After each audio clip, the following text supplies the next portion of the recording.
নমস্কার, আমি ডক্টর হরিস্বামী দাস।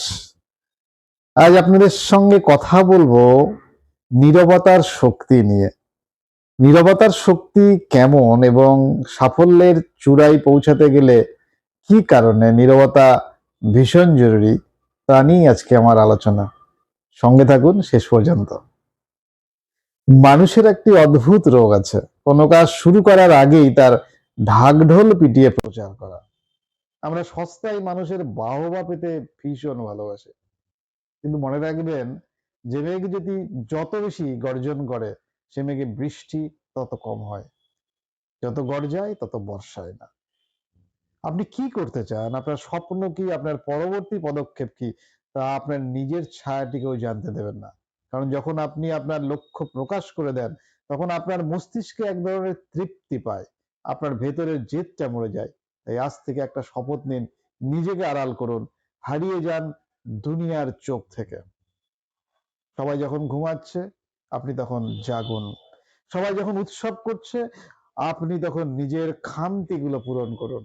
লোকে ভাবুক আপনি অলস, লোকে ভাবুক আপনার দ্বারা কিছু হবে না, লোকে ভাবুক আপনি হেরে গিয়ে মার ছেড়ে পালিয়ে গেছেন, তাদের এই ভুল ধারণাটাই আপনার সব থেকে বড় অস্ত্র।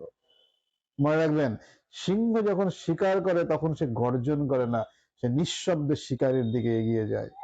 নিজেকে এমন ভাবে তৈরি করুন যাতে আপনার প্রস্তুতি দেখে আপনি নিজেই অবাক হয়ে যান। এই সময়টা কেবল কঠোর পরিশ্রম আর লোহার মতো ডিসিপ্লিনের হোক, কারো করুণা নয়, কারো তালি নয়, আপনার লড়াই হবে শুধুমাত্র আপনার নিজের সঙ্গে। দেখুন, জীবনটা আসলে অনেকটাই দাবার বোর্ডের মতন।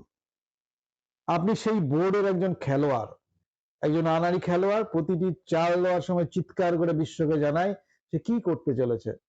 আর একজন গ্র্যান্ডমাস্টার, তিনি খেলেন নিঃশব্দে।